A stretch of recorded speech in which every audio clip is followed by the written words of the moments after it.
Implémentation pratique, structure de contrôle itérative. Donc créons un projet dans notre IDE. Java, je vais l'appeler itérative. OK. J'ouvre mon projet. Sur le répertoire SRC, je crée ma classe qui contiendra la méthode main que je demande de générer. Et je vais l'appeler principal. Comme d'habitude, peu importe le nom. D'accord. Donc créons notre première structure itérative. Donc for, j'initialise ma variable de contrôle d'itération, i inférieur on va dire à 11 par exemple, et j'incrémente i à chaque itération, à la fin de chaque itération. Donc i++, c'est la même chose que i est égal à i plus 1. Donc ici, je vais simplement afficher i. I varie de 0 à 10. Très bien. Donc, on pourrait aussi, là, dans notre condition, inférieur ou égal à 10, ce qui donnerait exactement le même résultat.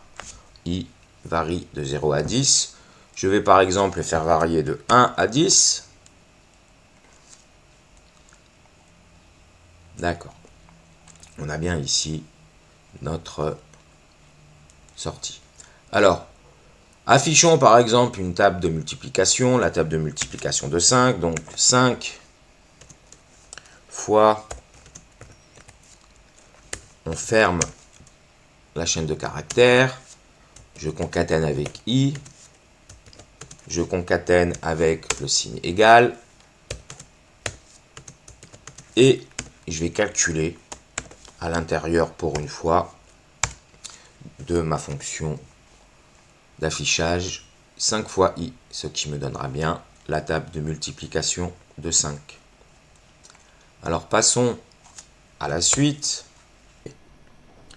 Donc je vais créer une structure itérative for. D'accord. Je vais faire varier de i à 10 par exemple. Non compris. Donc i va prendre comme valeur 0. À chaque itération, il est incrémenté. i++, encore une fois, c'est i est égal à i plus 1. Et on va donc, dans ce cas-là, i va varier de 0 jusqu'à 9 compris. Si j'affiche i, je l'exécute.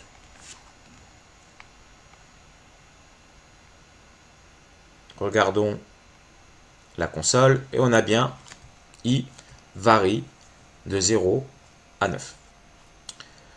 Regardons par exemple maintenant si à l'intérieur je fais for int j est égal, lui, on va faire exactement pareil, est égal à 0, j inférieur, là on va le mettre à 4, les deux on va les faire varier à 4 pour pas trop encombrer la console. On va le faire varier jusqu'à 3, tiens. Ça suffira largement pour ce qu'on a besoin pour notre exemple. D'accord. Et je vais afficher ici, par exemple, J. On appelle ça des boucles imbriquées. Regardons ce que ça nous donne. Alors, je vais peut-être rajouter un petit peu d'informations parce que sinon, on ne va pas pouvoir différencier I et J. Je relance. Donc, on a pour I est égal à 0. Et vous voyez que J va prendre les valeurs de 0, 1, 2. Puis après, I va passer à 1. J, 0, 1, 2. Et ainsi de suite. On peut très bien d'ailleurs les mettre dans notre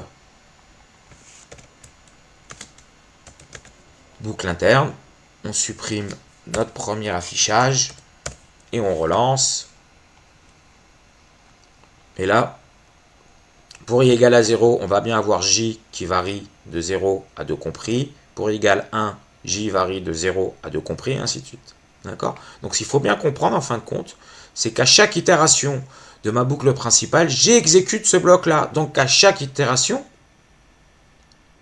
je réinitialise j. et je fais l'itération interne. Ok. Donc regardons un peu cet exercice ici. Donc je vais copier le code.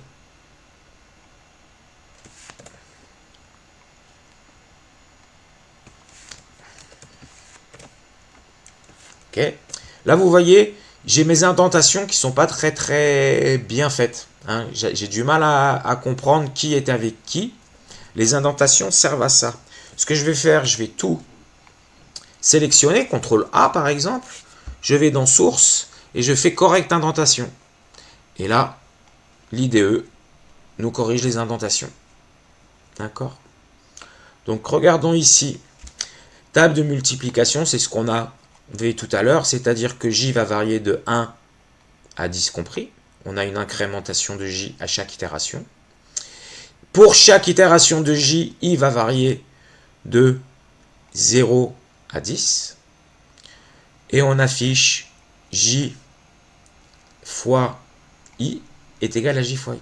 Regardons ce que ça donne. Et là, on a toutes nos tables de multiplication pour J varie de 1 jusqu'à 10. D'accord? C'est exactement la même chose que ce qu'on a vu précédemment dans l'exemple précédent.